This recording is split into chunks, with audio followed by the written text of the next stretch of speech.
Sir, ಈಗ ಲೋಕಸಭಾ ಚುನಾವಣೆ ಬರ್ತಾ ಇದೆ. ಯಾರು ಮತ್ತೆ ದೇಶದ ಪ್ರಧಾನಮಂತ್ರಿ ಆಗಬೇಕು? ಯಾವ ಪಕ್ಷ ಅಧಿಕಾರಕ್ಕೆ ಬರಬೇಕು? ಸರ್, BJPನೇ ಬರಬೇಕು. ಮೋದಿಯವರೇ ದೇಶಕ್ಕೆ ಬಂದ್ರೇ ಉತ್ತಮ. ನಮಗೆ ಭವಿಷ್ಯ ಬೇಕು ಅಂದರೆ ಮೋದಿಯವರು ಬರಬೇಕು. ಮೋದಿ ಬಂದ್ರೇ ಭವಿಷ್ಯ. ಇಲ್ಲಿ ಕಾಂಗ್ರೆಸ್ ಬಂದರೆ ಎಲ್ಲ ಮುಸ್ಲಿಮ್ಸರು ಜಾಸ್ತಿ ಆಗ್ತಾ ಇದ್ದಾರೆ ಹೊರತು ನಮಗೇನು ಅದರಿಂದ ಬೆನಿಫಿಟೇ ಇಲ್ಲ. ಮೋದಿಯವರೇ ಬರಬೇಕು. ಸರ್, ಮೋದಿ ಅವರಿಗೆ 10 ವರ್ಷ ಪ್ರಧಾನಮಂತ್ರಿ ಆಗಿದ್ದಾರೆ. ಏನು ಕೆಲಸ ಮಾಡಿದ್ದಾರೆ? ಮತ್ತೆ ಏನು ಚೇಂಜ್? ಸರ್, ಮೋದಿಯವರು ಏನು ಕೆಲಸ ಮಾಡಿದ್ದಾರೆ ಅಂತೀರ? ಭಾರತ ದೇಶ 10 ವರ್ಷದಿಂದ ಯಾರು ಅಂತಲೇ ಗೊತ್ತಿರಲಿಲ್ಲ. ಇಂಡಿಯಾ ಅಂದರೆ ಯಾರಿಗೂ ಗೊತ್ತಿಲ್ಲ, ಯಾವ ದೇಶಕ್ಕೂ ಗೊತ್ತಿರಲಿಲ್ಲ. ಈಗ ಒಂದು 100 ದೇಶಗಳಿಗೆ ಇಂಡಿಯಾ ಅಂದರೆ ಏನು ಅಂತ ಬಂದು ನಿಂತಿದೆ, ಗೊತ್ತಿದೆ. ಈಗ ಇಂಡಿಯಾ 2ನೇ ಫೇಸಲ್ಲಿದೆ ಅಲ್ವಾ ಇಂಡಿಯಾ. ಮತ್ತು ಇವರು ಕಾಂಗ್ರೆಸ್ ಅವರು 15 ವರ್ಷದಿಂದ ಏನು ನೋಡಿದ್ದಾರೆ? ಏನು ಇಂಡಿಯಾನ ಎಲ್ಲಿಗೆ ತೊಗೊಂಡೋಗಿದ್ದಾರೆ? ತೋರಿಸಿ, ನೀವೇ ತೋರಿಸಿ. 15 ವರ್ಷ ಇದ್ದರು, ಏನು ಡೆವಲಪ್ ಮಾಡಿದ್ದಾರೆ ಹೇಳಿ ಸರ್? ನಮಗೆ ಮೋದಿ ಬರಬೇಕು ಸರ್, ಮೋದಿನೇ ಬರಬೇಕು. ಮೋದಿ ಬಂದ್ರೇ ನಮಗೆ ಒಂದು ಯುವಕರಿಗಾಗಲಿ ಎಲ್ಲದಕ್ಕೂ ನಮ್ಮ ಸೇಫಾಗಿ ಇರಬೇಕು ಅಂದ್ರೆ ಮೋದಿಯವರು ಬರಬೇಕು.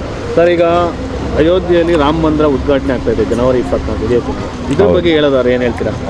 ಸರ್, ಅದು ನಮಗೆ ಹಿಂದೂಗಳಿಗೆ ಒಂದು ಖುಷಿ ವಿಚಾರ. ನಾವು ಒಂದು ನೆಲೆ ಇಲ್ಲಿ ಇದ್ವಿ ಅನ್ನೋದಕ್ಕೆ ಒಂದು ಬೇಸು ಗುರುತು. ನಾವು ಹಿಂದೂಗಳಿಗೆ ಏನಾದ್ರು ಒಂದು ಗುರುತು ಬೇಕಲ್ಲ. ರಾಮ ಹುಟ್ಟಿದ ಜನ್ಮಭೂಮಿ ಯಾವುದು? ಅದು ಹಿಂದೂಗಳು ಅಲ್ವಾ? ಅದಕ್ಕೋಸ್ಕರನೇ ಮಾಡಿದ್ದು ಅವರು. ಹಿಂದೂಗಳಿಗೋಸ್ಕರ ನಾವು ಹಿಂದೂಗಳನ್ನು ತೋರ್ಸೋಕೆ ಮಾಡ್ತಾಯಿದ್ದಾರೆ ಸರ್ ಅವರು. ನಮ್ಮ ದೇಶ ಹಿಂದೂ ದ್ವೇಷ ಅಂತ ಹೇಳಿ ನಮಗೆ ತುಂಬ ಹೆಮ್ಮೆ ವಿಚಾರ. ಅದು ರಾಮ ಮಂದಿರ ಕಟ್ತಾ ಇರೋದು ನಮಗೆ ಭಾಳ ತುಂಬ ಹೆಮ್ಮೆ ವಿಚಾರ.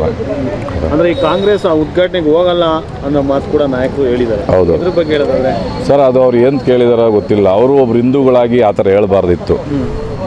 ಅವರು ಹಿಂದೂಗಳಾಗಿ ನಾವು ಹೋಗಲ್ಲ ಅನ್ನೋದು ತಪ್ಪು ಸರ್. ಹೋಗಬೇಕಾಗಿತ್ತು, ಅವ್ರು ಹೇಳ್ಬಾರ್ದಿತ್ತು. ಅದು ನಮಗೂ ಇಷ್ಟ ಆಗಲಿಲ್ಲ. ಹೌದು ಸರ್. ಓಕೆ ಸರ್, ತಮ್ಮ ಹೆಸರು? ಶ್ರೀನಿವಾಸ್ ಅಂತ.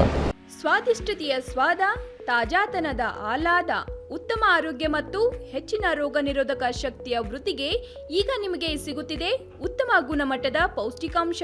Shri Vaidik millet health mix. ಇದು ಸಿರಿಧಾನ್ಯಗಳ ಸಂಪತ್ತು.